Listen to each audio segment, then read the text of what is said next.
ज्ञानामृत का मंगलमय प्रसाद सेवन करा चुके हैं। वही मंगलमय प्रसाद भगवान लक्ष्मी नारायण देव की अपार कृपा से हम सबों को प्राय नित्य ही प्राप्त होता आ रहा है और आगे भी श्री हरि देने की कृपा कर रहे हैं। गुरु वशिष्ठ जी महाराज राम भगवान को समझाते आए हैं कि हे राम जी, ये जितने भी तुमको आकार इत्यादि भासते हैं, ये सब भ्रांति करके बोले खे करके जिस तरह सपने में तरह तरह के प्राणी पदार्थ इत्यादि इत्यादि भासते हैं, वो सब जागृत का भूले का मात्र है ना। इसी तरह जो तुम हमसे बार बार पूछ रहे हो वो काली कौन थी और भैरव जी कौन से थे, काल भगवान इत्यादि, वो सब मन का उत्थान मात्र था। वास्तव में आत्म सता अद्वितीय देव का देव अपने आप में स्थित है और वही सबों का अपना आप है।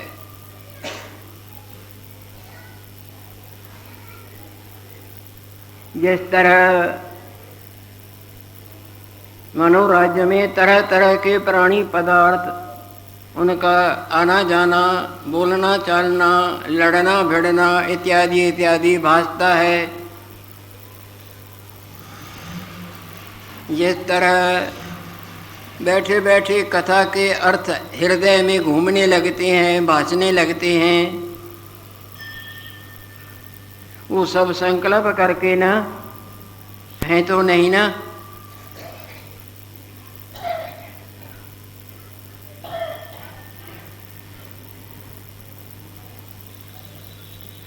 सो अन होते संकल्प विलासते हैं, तैसे चिदात्मा विखे यह जगत भासता है। जो हजारा हजूर देवों का देव आत्म भगवान मन के उत्थान से उसमें हम और तुम, विषय और वो शब्द और अर्थ इत्यादि इत्यादि पड़े भासते हैं। राम जी, जिस तरह आकाश में तरवड़े नजर आवें, तैसे ये सब आकार जानो। जैसे स्वप्न में आकार नजर आते हैं, जैसे सिनेमा के पर्दे पर कई आकार और उनकी चेष्टाएं नजर आती हैं, इसी तरह ये हम और तुम के आकारमयी लीला जानो। ये सब हम और तुम जानना और मानना सब मन का उत्थान मात्र है। जैसे स्वप्ने का सब केवल मन का उत्थान मात्र है और जागृत में वो कुछ भी नहीं।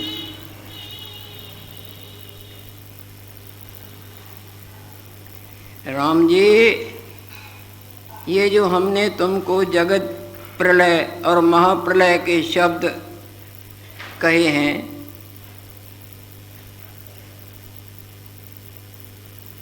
यह जो जगत प्रलय महाप्रलय के शब्द हैं,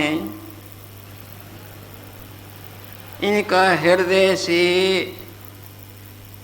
निकालने के लिए ही ये हमने तुमको प्रसंग सुनाया है। न कोई प्रलय है न कोई महाप्रलय है, इनका नाश करने के अर्थ तुझको ही मैंने सुनाया है। आत्मसत्ता एक अद्वैत हाजरा हजूर अपने आप में स्थित है। आत्मा में वास्तव में कुछ उत्पत्ति ही नहीं तो विनाश किसका होगा, प्रलय किसकी होगी। जागृत में स्वप्ने का कुछ बना ही नहीं है तो उसका नाश कैसे होगा, किसका होगा। जागृत की दृष्टि से देखो तो स्वप्ने का कुछ है नहीं। ज्ञान दृष्टि से देखो तो भगवान सदा अपने आप में अद्वितीय रूप में स्थित है। जल की दृष्टि से देखो तो कोई लहर झाग चक्र बुदबुदा वस्तु नहीं, केवल जल ही जल अपने आप में ठाठा मारता है।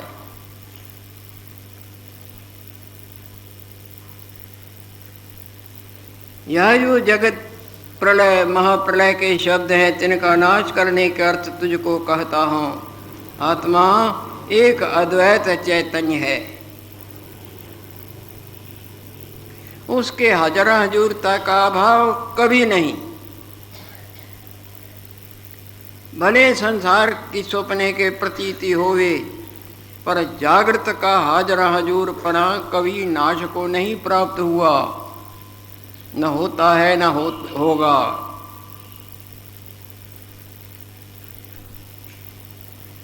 आत्मा एक अद्वैत चैतन्य है, सो चैतन्यता का अभाव कभू नहीं, अपने आप विखे स्थित है।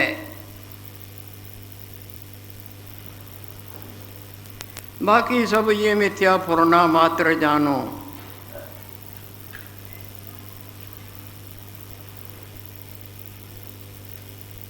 मिथ्या भी वास्तव के न जानने से प्रतीत होता है।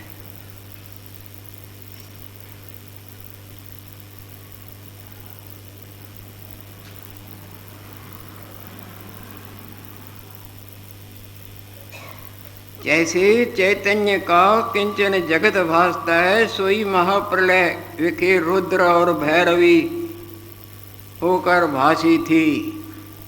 और कुछ रुद्र है और न कुछ रुद्र है, न कुछ काली है, सर्वात्मा ही है। न लहर है, न झाग है, न बुदबुदा है, केवल पानी ही पानी अपने आप।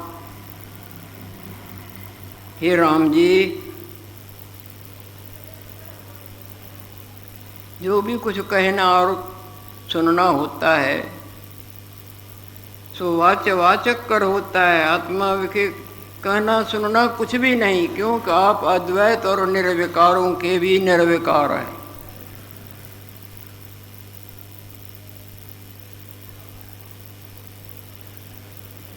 वही आत्म भगवान जो सदा हाजरा हजूर हैं, चिदाकाश हैं, फुड़ने करके रुद्र और काली होकर भासे थे। संकल्प करके रुद्र नृत्य करता है, जैसे सोना अनंत प्रकार के जेवर होकर भासता है। कल्पना से भासता है नहीं, कल्पना का योग तुम्हारे मन में है, सोने में थोड़ो ही है। और तुम्हारा मन ही तो अपने स्वरूप का भुलेखा है।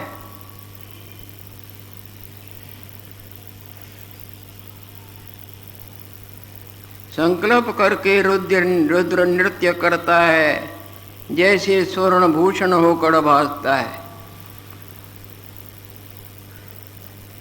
इसी तरह चिदाकाश संकल्प करके आकार होकर भासता है।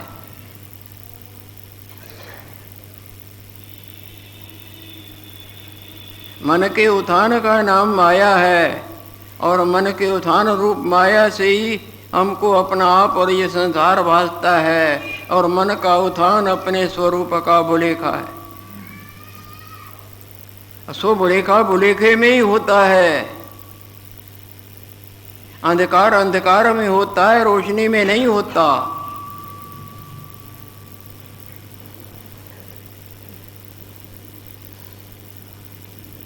तैसे चिदाकाश संकल्प करके आकार होकर भासता है, दूसरा कुछ बना नहीं।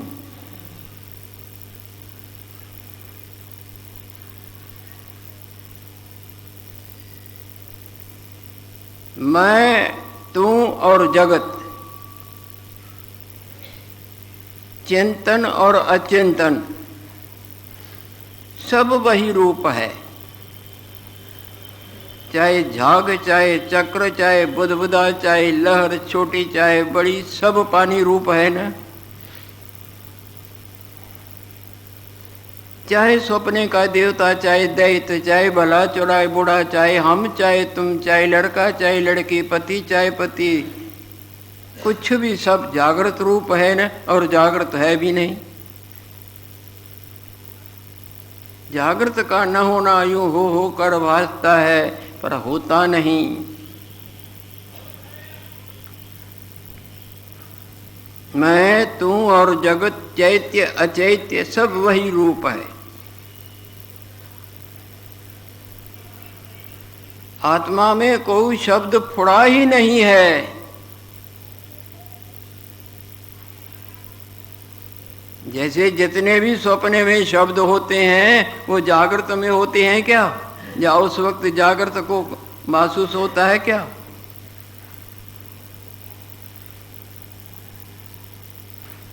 उस के कोई शब्द फुरा नहीं। जैसे स्वप्ने में अनंत प्रकार के शब्द भासते हैं, जोर से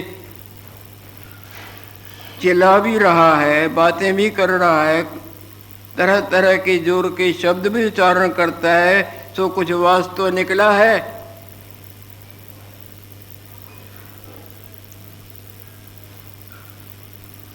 जैसे स्वप्न विखे नाना प्रकार के शब्द भासते हैं, सो कुछ वास्तव नहीं।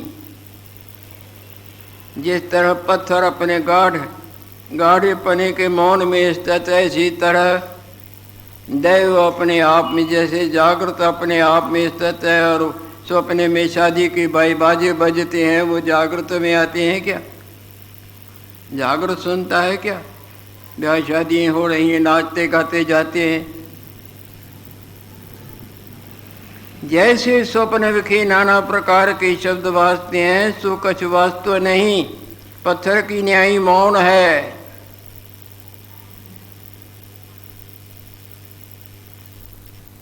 इसी तरह जागृत संसार को भी जानो, ये आत्मा में कुछ भी नहीं।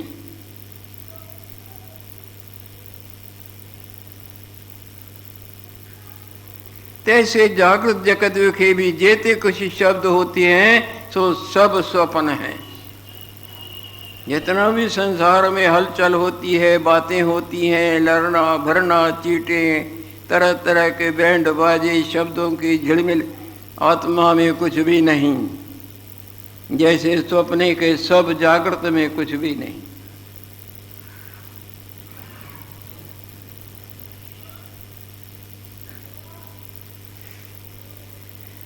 जिस तरह सिनेमा के पर्दे पर लड़ना, आग लगाना, मारना, शब्द करना, पर्दे पर कुछ भी नहीं। वो फिल्म की माया फिल्म में है, पर दिखती उधर है, अंधकार में। इसी तरह अपने वास्तव स्वरूप के भुले के से स्वप्ने का सब दिखता है। ऐसे ही अपना जो वास्तव स्वरूप आत्मा है, उसका न जानना ही हम और तुम, शब्द और अर्थ, जन्म और मरण इत्यादि इत्यादि।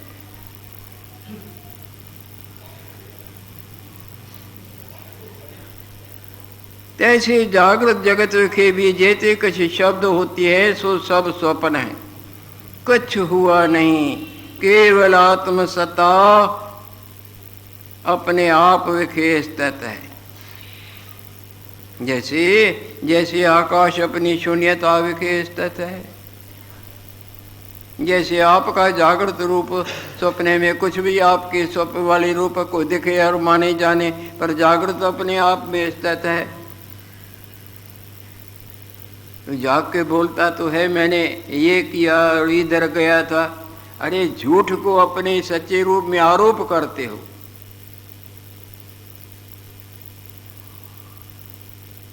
अगर सच्चा होता तो जागृत को दिखता ना, तुम झूठ को आरोप करते हो। जिस तरह अंधकार में सिनेमा की मूर्तियां तुम पर्दे पर आरोप करा के दिखाते हैं और तुम मानते हो।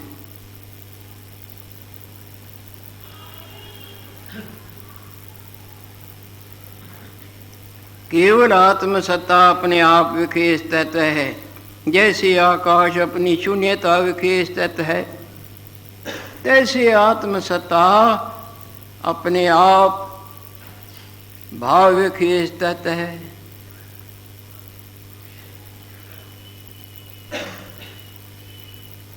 राम जी, जहान एक है, एक भी तो मन की कल्पना है, सत्य भी तो मन की कल्पना है। जहां मन का उत्थान नहीं तो एक क्या और सत्य क्या, असत्य क्या।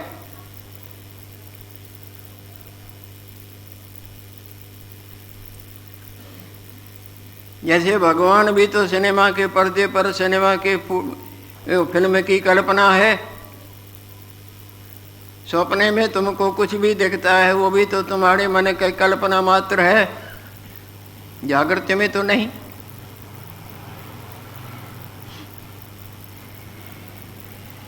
जहां न एक है न द्वैत है,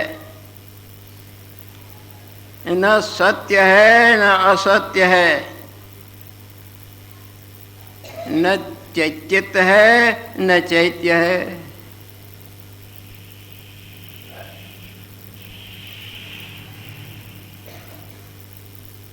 न मौन है न अमौन है।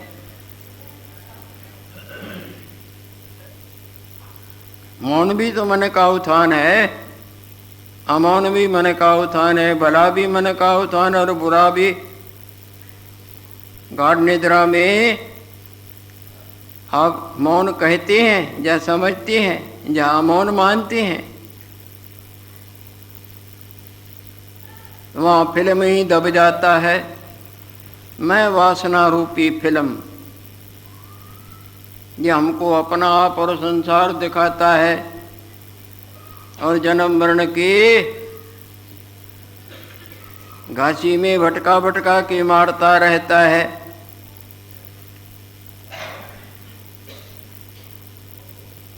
जहाँ न एक है न द्वैत है, न सत्य है न असत्य है, न चित्त है न चैत्य है, न मौन है न अमौन है, न को चिंतन करने वाला है।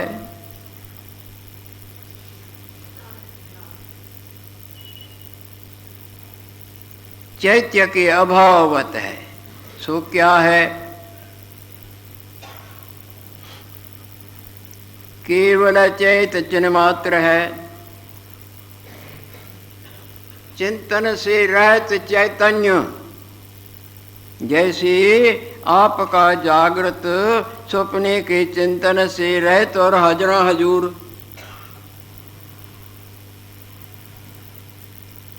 उसी को जा।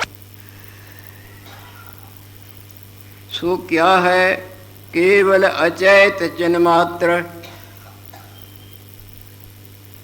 केवल अचैत चिन्मात्र आत्म सत्ता है, यानी अपना आप है। और सब प्रकार के संकल्प और विकल्प रूपी मैल से रहता है, निर्विकल्प स्वरूप है। ये राम जी, जितने भी शास्त्र हैं उन सब शास्त्रों का सर्वोपरि सिद्धांत ये है, सबसे बड़ा शास्त्र का सिद्धांत यही है। तिस दृष्टि मौन विखे तुम स्थित हो।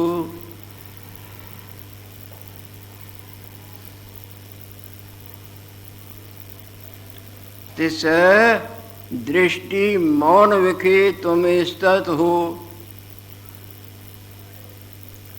यानी दिखने पर भी हृदय में उनको जगह न दो।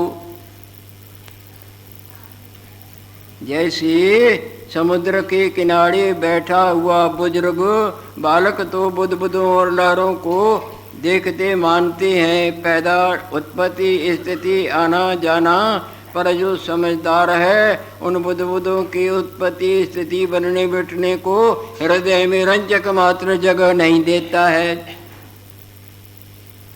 भले उनके नेत्र भी देख रहे हैं। इसी तरह तुम संसार को दृष्टि मौन के गंगा में नहाते रहो। दृष्टि मौन विखे तत्व ये है सब शास्त्रों का सर्वोपरि सिद्धांत।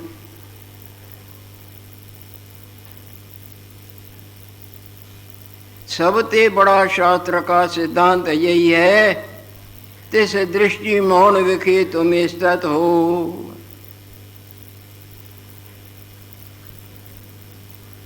जैसे जगने पर सपने वाले अपने आप को, जिसने संसार सपने का देखा, उसको थोड़ी देर आभास मात्र नजर भी आवे पर उसको रंजक मात्र जगह नहीं देते हो, दृष्टि मौन में रहते हो ना।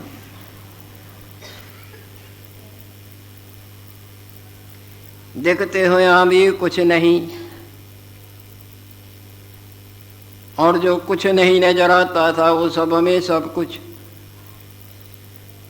सब कुछ जिसमें कुछ नहीं।